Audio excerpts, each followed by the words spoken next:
मोहतरम हज़रात, सहरी का वक्त हो गया है। वक्त ख़त्म होने में आधा घंटा बाकी है, 20 मिनट बाकी हैं, 10 मिनट बाकी हैं और आखिर में 5 मिनट रह गए हैं। या इससे मिलते जुलते ऐलानात पूरे रमज़ान के महीने सहरी के वक्त होते हैं। भारत और पाकिस्तान में ये आम रिवायत है कि लोगों को सहरी के वक्त जगाया जाए, चाहे आपकी घड़ियों में अलार्म की सहूलत ही क्यों ना मौजूद हो। इन दोनों मुल्कों में आज भी बाज़ जगह रिवायती तरीके से सहरी के वक्त जगाया जाता है। सहरी के लिए आवाज़ लगाने वाले मुस्लिम महल्लों के गली कूचों में चक्कर लगा लगा कर आवाज़ लगाते हैं। कहीं आज भी ढोल बजाकर जगाने का रिवाज है जो बड़ी हद तक ख़त्म हो चुका है, लेकिन सहरी के लिए जगाने की रिवायत आज भी जारी है। पहले मस्जिदों के मनारों पर लाल और हरी पत्तियां जलाकर भी दूर दूर तक इस बात का इशारा दे दिया जाता था कि अब खाने पीने और दूसरी चीज़ों से रुक जाएं। ये तो मैंने भी देखा है, आपने भी देखा होगा। अब लाउड स्पीकर आ गए। मस्जिदों में लाउड स्पीकर का इस्तेमाल ज़्यादातर भोंडी शक्ल इख्तियार कर चुका है और कहीं कहीं उसके इस्तेमाल में इत्तेदाल भी नज़र आता है। अगर आप गैर मुस्लिम आबादी के करीब रहते हैं तो लाउड स्पीकर के इस इस्तेमाल का जवाब नज़र नहीं आता। बहरहाल ये एक अलग बहस है। बात यहाँ सहरी के लिए जगाने की रवायत की हो रही है। सहरी के लिए जगाने की रवायत कब शुरू हुई, उसकी क्या शक्ल थी, तारीख में सबसे पहले सहरी के लिए लोगों को किसने जगाया, मुस्लिम मुल्कों में उसके क्या तरीके आज भी राइज हैं। दुनिया की सियासत, इकॉनमी, जंगो जदाल की बातें बहुत हुई। आज के इस वीडियो में आपके कल्चर से ताल्लुक़ रखने वाली ये मालूमात शायद आपको दिलचस्प लगें, लेकिन क़ब्ल इसके कि इसकी तमाम तफसील बयान की जाए, अगर आपने अब तक ये चैनल सब्सक्राइब नहीं किया है तो आप इसे सब्सक्राइब कर लें और बेल आइकन को क्लिक करना न भूलें ताकि आपको हर नए वीडियो का नोटिफिकेशन वक्त पर मिलता रहे।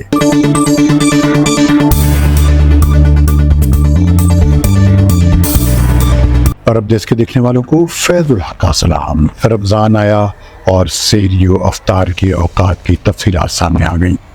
ज़्यादातर घरों में लोगों ने अपनी घड़ियों और मोबाइल फ़ोन्स में अलार्म लगा लिया, लेकिन सहरी के लिए जगाने का सिलसिला भी शुरू हो गया, वो भी ज़्यादातर लाउड स्पीकर पर। रमज़ान का बड़ा हिस्सा गुजर चुका है और अब तो आखिरी 10 दिन भी नहीं बचे हैं। सोचा क्यों न ज़रा पीछे जाकर देखूं कि सहरी में जगाने का सिलसिला कब शुरू हुआ और दुनिया में किस किस तरीके से ये सिलसिला आज भी जारी है। वक्त और जगह के बदलने के साथ उसका तरीक़ा भी अलग अलग नज़र आया। दुनिया के बहुत से हिस्सों में सहरी के लिए जगाने वाले रमज़ान का एक अहम कैरेक्टर है, जैसे क्रिसमस में सांता क्लॉज। अरब दुनिया में सहरी को आमतौर पर सहूर कहा जाता है और सहरी के लिए जगाने वालों को मुसहरात। सहरी के लिए जगाने की रिवायत की तारीख तो कहीं दर्ज नहीं, लेकिन बाद लोगों ने लिखा है कि अल्लाह के आखिरी पैगंबर मोहम्मद सल्लल्लाहु अलैहि वसल्लम के मुअज्जिन साथी और सहाबी हज़रत बिलाल बिन रबाह, जिन्हें बिलाल हबशी भी कहा जाता है, उन्होंने मदीना के मुसलमानों को सहरी के लिए जगाना शुरू किया था। उनसे इसकी फरमाइश की गई थी क्योंकि उनकी आवाज़ बहुत शीरीं और खूबसूरत थी। यानी ये रिवायत अहदे रिसालत में ही शुरू हुई थी। हज़रत बिलाल इसके लिए पहले अज़ान देते, जो इस बात का इशारा था कि सहरी का वक्त शुरू हो गया है। उसके बाद वहाँ के मुसलमान सहरी खाते और उसके बाद दूसरी अज़ान दी जाती, वो नाबीना सहाबी अब्दुल्लाह इब्ने उम्मे मक्तूम देते, जो इस बात का इशारा होता कि सहरी का वक्त ख़त्म हो गया है और लोग खाना पीना रोक देते और रोज़ा शुरू हो जाता। बाद लोगों ने हदीस की किताब बुखारी की हदीस नंबर 7247 का हवाला दिया है। उसके मुताबिक अब्दुल्लाह इब्ने मसूद रज़ियल्लाहु अन्हु ने बयान किया है कि रसूलुल्लाह सल्लल्लाहु अलैहि वसल्लम ने फरमाया कि तुम में से किसी को बिलाल की अज़ान सहरी खाने से न रोके, क्योंकि वो इसी के लिए अज़ान देता है ताकि जो तहज्जुद के क़याम में मसरूफ़ हैं वो वापस आ जाए और जो सोए हुए हैं वो बेदार हो जाएं। इस तरह की हदीसें बुखारी शरीफ में दूसरी जगहों पर भी हैं, मुस्लिम शरीफ में भी और हदीस की दूसरी किताबों में भी। इससे ये साबित हो जाता है कि ये रिवायत अल्लाह के आखिरी पैगंबर सल्लल्लाहु अलैहि वसल्लम की ज़िंदगी में ही शुरू हो गई थी और वो खुद इसके गवाह हैं। वक्त गुजरता गया, तरीक़ा भी बदलता गया। बाद लोगों ने लिखा है कि घरों के चक्कर लगा लगा कर لوگوں کو جگانے کا سلسلہ مصر میں عباسی خلیفہ کے دور میں شروع ہوا اور اتباع ابن اسحاق ایسا کرنے والے پہلے شخص تھے۔ تاریخ نگاروں نے لکھا ہے کہ چونکہ لوگوں کو پتہ نہیں چل پاتا تھا کہ سحری کا وقت ہو گیا ہے اور نہ اس طرح کا کوئی نظام تھا، یہ طریقہ شروع ہو گیا۔ اتباع ابن اسحاق نے خود ہی اپنے آپ کو اس کام کے لیے پیش کیا تھا۔ وہ قاہرہ کی سڑکوں پر فسطاس کے علاقے سے جامع عمر بن العاص کا چکر لگاتے اور لوگوں کو جگاتے تھے۔ یہ 4 کلومیٹر کی دوری تھی۔ مورخین نے لکھا ہے کہ وہ پکارتے جاتے تھے کہ اے اللہ کے بندو، سحری کرو کہ سحری میں برکت ہے۔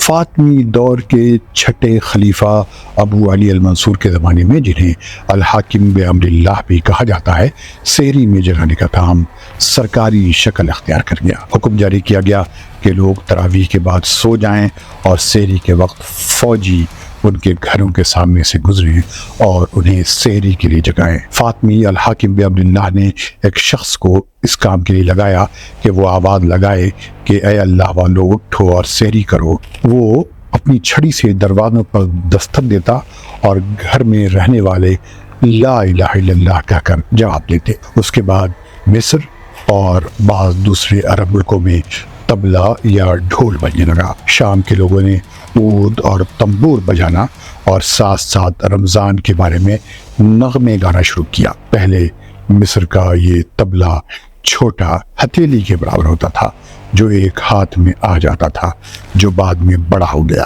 آہستہ آہستہ سحری میں جگانے کا کام باقاعدہ ایک آرٹ کی شکل اختیار کر گیا جس میں فنکار حصہ لینے لگے۔ کئی جگہ تو ان کے درمیان مقابلے بھی ہوتے ہیں اور کئی جگہ جیسے ترکی میں تو سحری کے جگانے کے کام کے لیے سلیکشن کا کام ہوتا ہے اور اس کے لیے کمپٹیشن کرایا جاتا ہے۔ ترکی میں سحری میں جگانے والوں کو زافونجو کہتے ہیں۔ وہ ڈھول بجا بجا کر اور رمضان سے متعلق نغمے گا گا کر لوگوں کو بیدار کرتا ہے اور لوگ گھروں سے باہر آ کر اسے بخشش یا ٹپ دیتے ہیں۔ آج کے دن شام، مصر، فلسطین، الجزائر، تونس، مراکش اور گلف کے ملکوں میں ہر جگہ سحری کے لیے جگانے کے طریقوں کے الگ قصے ہیں۔ بظاہر روایتی طریقے بڑے خوبصورت لگتے ہیں۔ بھارت اور پاکستان میں بھی سحری کے لیے جگانے کی الگ الگ روایت بیان کی جاتی ہے، لیکن لاؤڈ اسپیکر کے دور میں مسجدوں سے ہر 5 منٹ پر لگائی جانے والی منادی لایانی رکھتی ہے، بلکہ بعض اوقات لوگوں کی عبادت میں خلل کا سبب بھی، کیونکہ اگر سحری میں برکت ہے تو یہ قسم کی عبادت بھی۔ اور اس طرح کا جگانا روحانیت کے خلاف بھی نظر آتا ہے۔ اور جب اس وقت مسجدوں کے لاؤڈ اسپیکروں سے بے جا ضرب لگے تو کیسا محسوس ہوگا۔ ایک بات اور وہ یہ کہ ملکوں میں جہاں مسلمان ملی جلی آبادیوں میں ہیں، وہاں غیر مسلموں کو جو روزہ نہیں رکھتے، ان کی نیند کو خلل انداز کرنا اپنے دین کی کیسی نمائندگی کرنا ہے۔ ویڈیو کے شروع میں حضرت بلال کے جس طریقے سے لوگوں کو سحری میں جگانے کا ذکر آیا ہے اور بعد کے دور میں اس میں جس طرح کی تبدیلیاں رونما ہوئی ہیں، وہ ویسی ہی ہیں جیسے خلافت راشدہ کے بعد مسلم دنیا کا ایک نیا نظام اپنانا۔ موضوع اور طلب ہے اور آپ کے کمنٹ کا منتظر بھی۔ ملتے ہیں ایسے ہی کسی دوسری ویڈیو کے ساتھ، تب تک خدا حافظ۔